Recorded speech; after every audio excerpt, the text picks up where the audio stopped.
The message arrived just after midnight, while my dress hung pressed and ready in the next room. Your access has been revoked, effective immediately. No meeting, no warning, no explanation. 2 days before my wedding, the CEO's nephew decided my career was an inconvenience he could erase. The timing wasn't accidental. It was deliberate, personal, and meant to humiliate. I didn't reply. I didn't call anyone. I shut the phone off and finished what I was doing. By morning, the company was already unraveling, and they didn't even know why yet. Stay with me, because what happened next wasn't emotional. It was structural. The notification came through while I was reviewing a seating chart at the kitchen counter, the house quiet except for the hum of the refrigerator and the sound of my fiancé folding programs in the living room. Your access has been revoked, effective immediately. I stared at the screen, certain it was a mistake. Then another message followed, shorter, colder. We're going in a different direction. This is done. No meeting request, no call, no HR looped in. Just a system lockout and 2 sentences, sent at 11:47 p.m., exactly 48 hours before my wedding. I said out loud, "That's strange," more to hear my own voice than anything else, and walked into the living room. "Did you just get anything from work?" I asked. He looked up, shook his head, and went back to folding. I didn't explain yet. I went back to the counter and tried to log in. Password rejected. Backup credentials rejected. The dashboard I had built, the one I'd been responsible for maintaining, was gone from my screen like it had never existed. My phone buzzed again. This time it was Evan Brooks, the CEO's nephew, my direct supervisor for the last 4 months. "Consider this a clean break. Focus on your wedding." That line landed harder than the termination itself. He had chosen the timing. He wanted it to sting. I called him. It rang twice before going to voicemail. I called again. Straight to voicemail. Within minutes, the humiliation spread. Slack messages stopped delivering. Email bounced back. A calendar invite for a standing meeting disappeared in real time. It wasn't just a firing. It was erasure. I walked back into the living room and handed my fiancé the phone. "I've been let go," I said. He read the messages once, then again, slower. "2 days before the wedding?" he asked. I nodded. He waited for me to say more, but there was nothing else yet. I didn't cry. I didn't sit down. I opened my laptop again and tried one last time to access the system, not because I expected it to work, but because I needed to see the lock with my own eyes. Denied. The company-wide operations tracker, the compliance logs, the vendor schedules, everything I managed was sealed off. My phone began vibrating every few seconds. Coworkers texting, asking why they couldn't pull reports, why the overnight update hadn't gone through, why the morning delivery window had disappeared from the board. I didn't answer. At 12:06 a.m., Evan sent one more message. "We'll manage. Enjoy your weekend." That was the moment the line was crossed. Not the firing itself, but the assumption that I was replaceable, that the timing gave him leverage, that humiliating me privately would protect him publicly. I powered the phone off and set it face down on the counter. My fiancé watched me carefully. "Do you want me to call someone?" he asked. "No," I said, "not tonight." We stood there for a few seconds, the quiet heavier than before. Then he nodded and went back to folding programs deliberately, like he was following a plan. I picked up the seating chart again and adjusted one name, then another, forcing my hands to keep moving. I wasn't going to let them take the night too. Somewhere across town, a decision had been made without me. About me. Time to put me off balance. By morning, everyone would know I was gone. By then, the damage would already be in motion, whether they understood it or not. The next morning arrived on schedule, whether I was ready for it or not, and I moved through it the way I always had, calmly and without announcing anything. I showered, made coffee, and finished the last small tasks we'd put off until the final week, confirming a delivery time, answering a text from my sister, laying my phone face down between sips. I didn't turn it back on until mid-morning, long enough to see the screen flood with missed calls and unread messages before powering it off again. I knew what they would say without reading a single word. Questions first, then urgency, then confusion. What I didn't do was respond because there was nothing useful to say yet. At noon, my fiancé asked, "Are you sure you don't want to deal with this?" And I answered honestly, "I am dealing with it." We drove across town to pick up the final fittings for his suit, and the clerk made small talk about weekend weather while my phone vibrated itself numb in my purse. I didn't rush. I didn't check. That restraint wasn't accidental.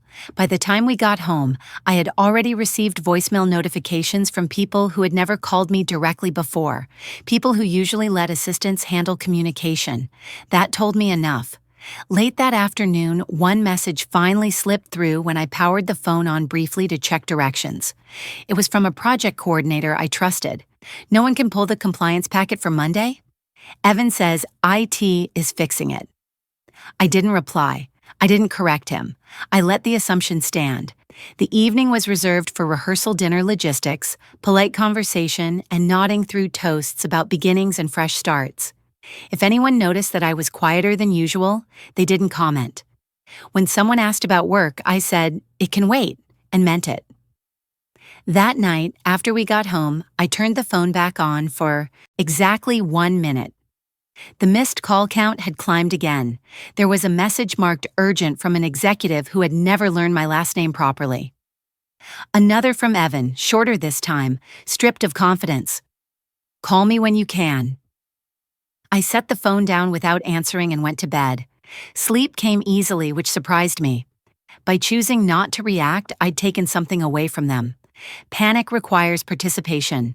By morning, the problem would no longer be theoretical. Systems don't fail loudly at first. They stall. They wait for someone who isn't there anymore. I knew that by the time they understood what was happening, the window to undo it would already be closing, and all I had to do was stay exactly where I was. By late morning, the situation moved from confusion to exposure, and I didn't have to be in the building to see it happen. My phone stayed on the kitchen table while I finished packing for the weekend, buzzing steadily like an alarm no one could shut off. I picked it up once, not to answer, but to count. 73 missed calls, not spread out over days, all since dawn. That alone told me the problem wasn't minor. A system hiccup doesn't generate that kind of volume. At 10:14 a.m., a voicemail came through from someone in procurement. Her voice clipped and rushed. "We can't release today's supplier confirmations. The dashboard is frozen. Evan says you handled the logic layer. Can you call me?" I deleted it without responding.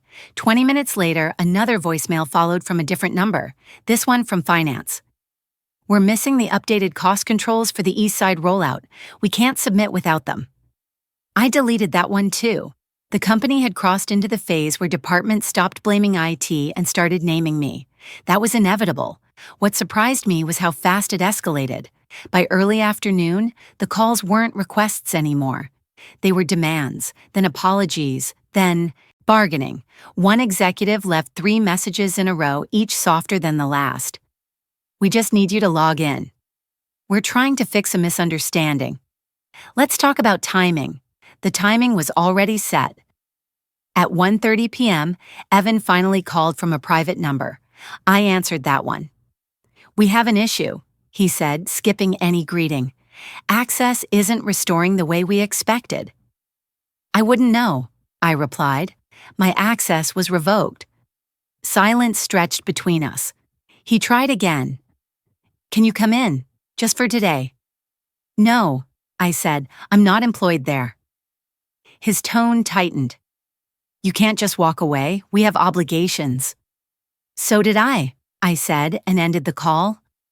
I didn't feel satisfaction. What I felt was confirmation. He hadn't fired me with a plan. He'd fired me with an assumption.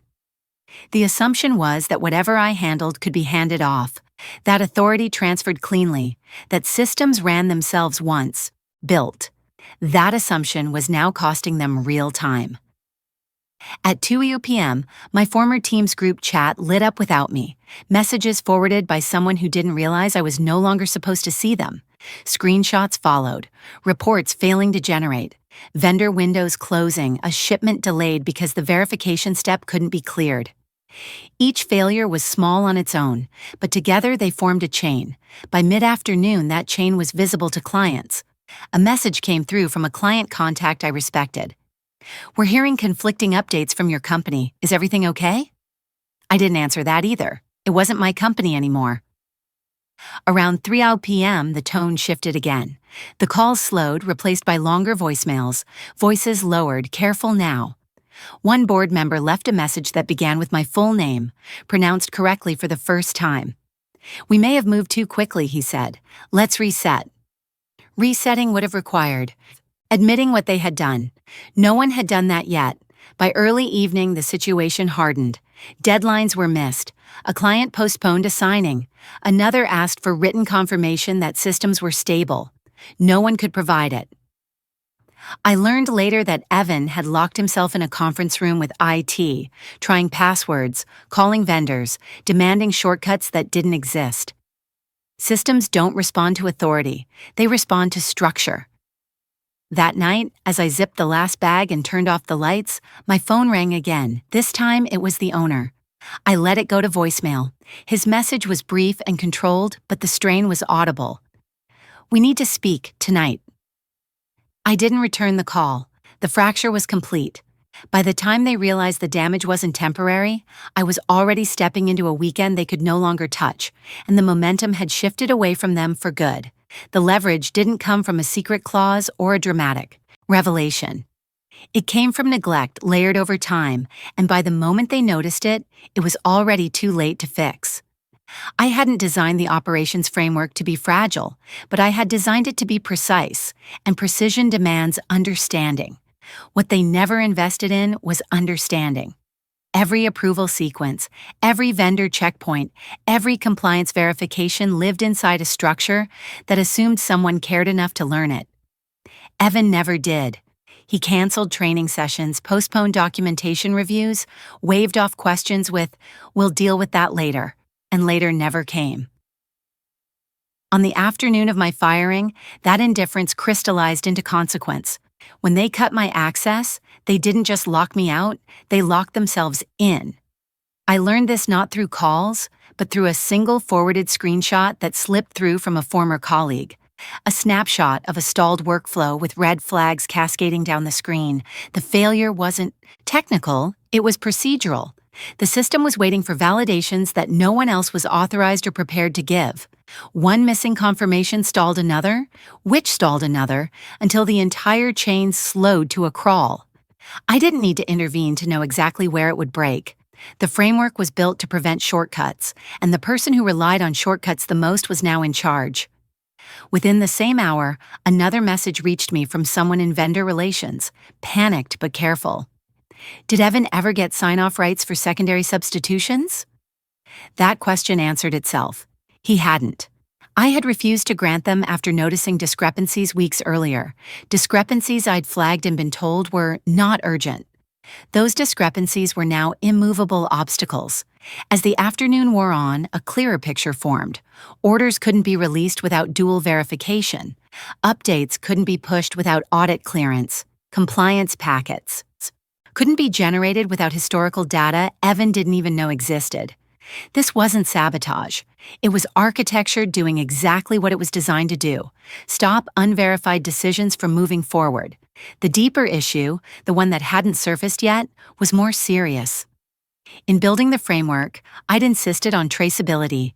Every change logged, every override recorded. That insistence had annoyed Evan from the start. "It slows us down," he'd said. What he meant was it slowed him down. I'd later find out that in the weeks leading up to my termination, he'd been approving substitutions and adjustments outside the normal flow, assuming they'd blend in. They didn't. They sat there, flagged, waiting for review that never came. By the time he realized the implications, the clock was already running. I didn't expose any of this. I didn't forward screenshots or make calls. I let the system surface what it was built to surface. That restraint mattered. If I had intervened, it would have looked personal. By stepping back, it became structural. Late in the afternoon, my phone lit up with a message from someone I hadn't heard from in years, a senior figure who had always stayed distant. We didn't realize how interconnected this was, he wrote. That was the point. Interconnection isn't visible until it fails. By then, the narrative had shifted. This was no longer about an employee being let go. It was about leadership making decisions without understanding the machinery they depended on. Somewhere in the building, people were scrambling to assign blame, but the evidence wasn't pointing outward. It was pointing inward, at choices made casually, at authority exercised without comprehension. I spent the rest of that hour doing nothing more dramatic than closing my laptop and sitting quietly, letting the silence do its work. Power doesn't always announce itself. Sometimes it just waits until the consequences speak clearly enough, that no explanation is required. The first offer arrived before sunset, framed as if it were a favor. It came through the owner's assistant, polite and indirect, asking whether I'd be willing to consult briefly to help stabilize things through the weekend. I declined without explanation. 10 minutes later, the owner called again, this time himself, his voice controlled but strained. "We can make this right," he said. "Name what you need." I told him I wasn't available. He paused, then tried a different angle. "This doesn't have to be permanent." The word permanent was doing a lot of work there. What he meant was that he still believed the situation could be reversed if he found the correct lever. That belief fueled what came next. By early evening, the offers became more specific. Temporary access, a short-term agreement, a generous daily rate. Each one assumed the same thing, that I wanted back in. None of them addressed the manner of my termination, the timing, or the deliberate humiliation embedded in it. I listened long enough to be certain of that, then ended the call. Evan tried next. His message was shorter, stripped of the confidence he'd shown days earlier. "We need you," it read. No apology, no acknowledgement, just need. I didn't respond. By nightfall, the pressure shifted from persuasion to urgency. Deadlines were now formally missed. Clients were no longer patient. Another voicemail came in, this one offering compensation that would have sounded impressive a week earlier. It didn't move me. Money isn't leverage when trust has been broken publicly. Late that night, the owner left a message that was quieter than the rest. "This has gone further than we intended," he said. "Evan acted on incomplete information." That was as close as he came to admitting fault, and even then it was displaced. The responsibility floated, unattached to any decision-maker. I understood then that returning in any form would only restore the imbalance that allowed this to happen. The next morning, a revised offer arrived in writing. Consulting fees, performance bonuses, discretion clauses. The document was thorough, prepared quickly by people who finally understood the severity of their position. I read it once and set it aside. The terms were irrelevant because the premise was wrong. They were still trying to reinsert me into a structure that had already shown me exactly how it functioned under pressure. At midday, Evan called again. I answered, not to negotiate, but to end the cycle. "You fired me," I said. "You chose the timing. You removed access. That decision stands." He tried to interrupt. I continued. "I'm not interested in temporary fixes or quiet returns. I'm not available to absorb the consequences of your assumptions." There was a long pause. When he spoke again, his voice had shifted. "Then what do you want?" The question revealed more than he intended. He still believed. This was a transaction. "I don't want anything from you," I said. "That's the point." I ended the call and turned my phone off for the rest of the day. By evening, the company's attempts changed again. Instead of offers, there were statements. Internal memos circulated about unexpected transitions and temporary instability. My name wasn't mentioned, but the absence was loud. They were now managing optics. That told me the real damage had already been acknowledged. When my phone came back on later that night, there were no new offers, just updates forwarded by former colleagues who didn't know where else to send them. A client had suspended work. Another requested assurances that couldn't be given. The pressure had moved beyond me. That was the moment I knew the window had closed, not because they'd stopped calling, but because they'd run out of assumptions that favored them. The collapse didn't announce itself with a single dramatic moment. It unfolded through a sequence of confirmations that all arrived within the same day, each one narrowing the space they had left to maneuver. By mid-morning, the first external consequence landed when a long-term client formally paused their engagement, citing unresolved operational instability. That phrase traveled quickly. It appeared again an hour later in a different email, this time from a partner who had been scheduled to expand their contract. Expansion turned into review. Review turned into suspension. None of it required my involvement. It required documentation they couldn't produce and assurances they couldn't honestly give. Around noon, a former colleague sent me a single-sentence update. Insurance flagged the delays. That mattered more than the missed deadlines. Insurers don't respond to explanations, they respond to patterns, and the pattern was now visible. Without verified controls, coverage tightened. Without coverage, work slowed. By early afternoon, departments that had never spoken directly to one another were suddenly in the same rooms, arguing over whose responsibility the breakdown was. I learned later that Evan tried to assert authority, issuing directives that went nowhere because no one trusted the process anymore. Authority without function is just noise.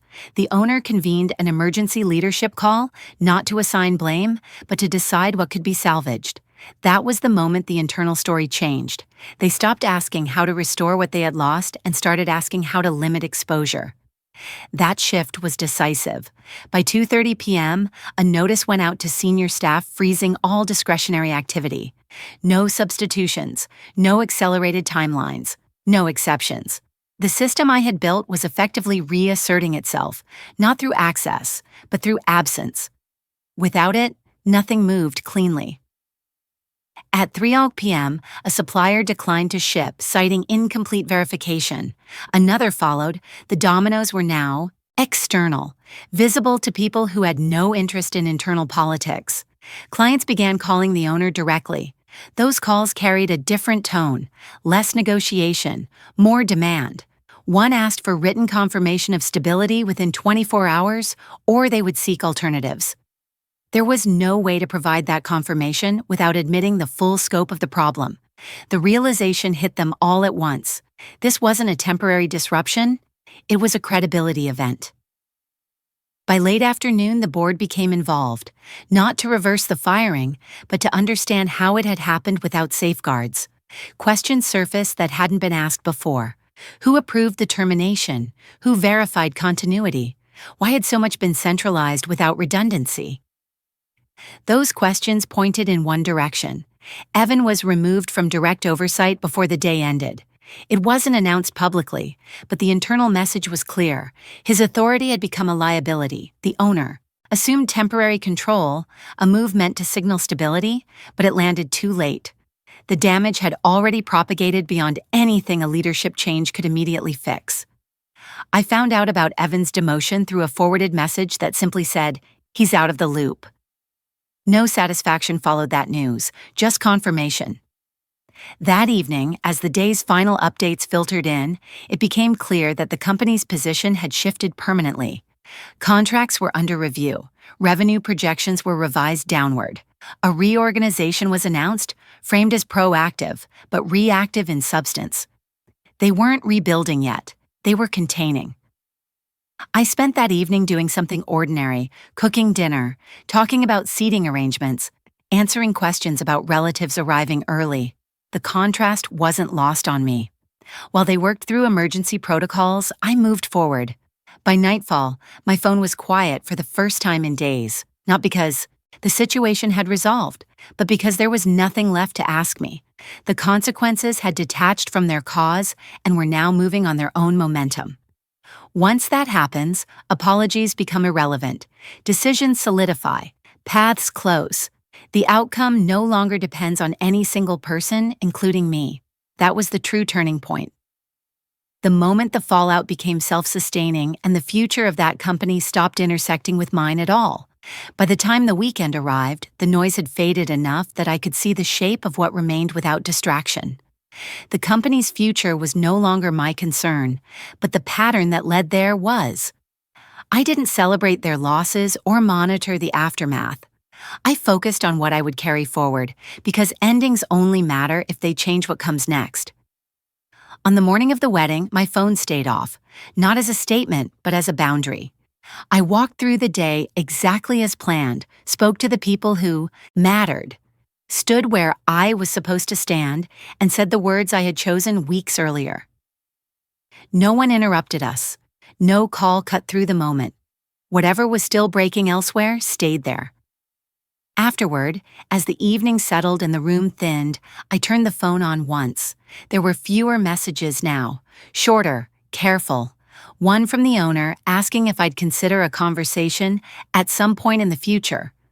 I didn't answer, not because I was angry, but because the answer hadn't changed. I wasn't interested in revisiting a structure that had already shown me its limits. In the days that followed, clarity replaced urgency. I met with people who knew how to listen, not persuade. I spoke in practical terms about what I would and wouldn't do next. I didn't rush to define anything publicly. Control, I had learned, comes from pacing as much as position.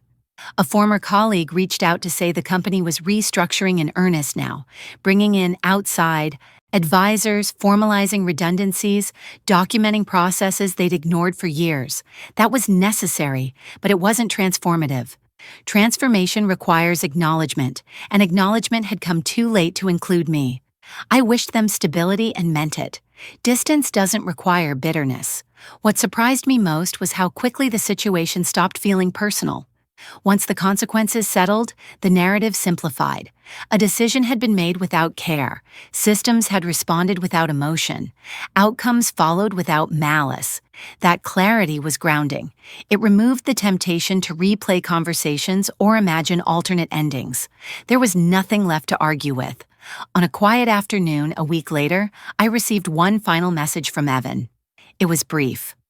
"I misjudged you," it read. I didn't respond, not because the admission lacked value, but because it didn't require validation. Some realizations are meant to be carried privately. I closed the message and moved on. What I kept from the entire experience wasn't leverage or vindication. It was proof. Proof that restraint can be stronger than reaction. Proof that preparation outlasts authority. Proof that timing, when chosen deliberately, creates outcomes that can't be undone by apologies or incentives.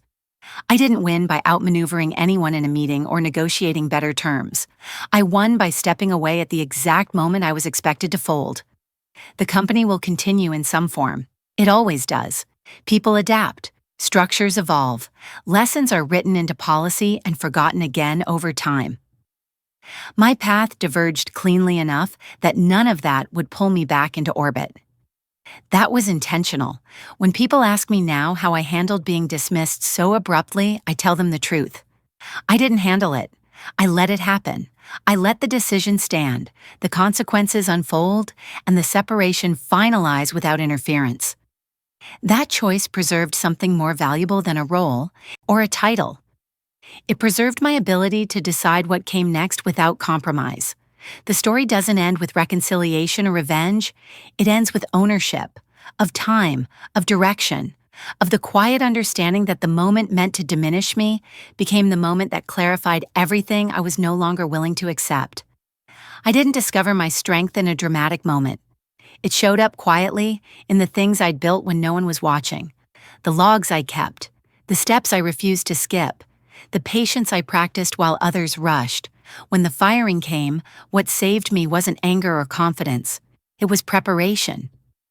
For years, I documented everything because it made my job easier and my nights calmer. I tracked decisions, approvals, and changes because I didn't like surprises. At the time, it felt tedious, almost invisible. But when authority turned careless, those records became the difference between panic and control. I didn't have to argue. I didn't have to explain. The system spoke on my behalf. What struck me afterward was how often quiet strength gets dismissed. Loud people confuse motion with progress. Titles confuse power with leverage. I learned that leverage lives in what works without you in the room. It lives in the proof you leave behind. This experience cost me sleep for a few nights, but it gave me clarity that lasts. I no longer confuse being indispensable with being respected. Real security doesn't come from being needed in a crisis. It comes from being prepared long before one arrives. If I were giving advice to a friend, it would be simple. Don't wait to be trusted before you protect yourself. Build habits that hold up even when people don't, and never underestimate the value of boring, consistent work done well. Quiet preparation doesn't look powerful until the moment it has to be. Then it's the only thing that matters. That lesson stays with me now, steady and useful, especially on ordinary days when nothing seems urgent, because that is when quiet strength is built and protected for the future ahead of me, always onward. How to get started today. Write things down even when no one asks you to. Build systems that don't rely on memory or goodwill. Keep records you hope you'll never need. Practice patience instead of reacting too fast. Protect your work before you protect your pride.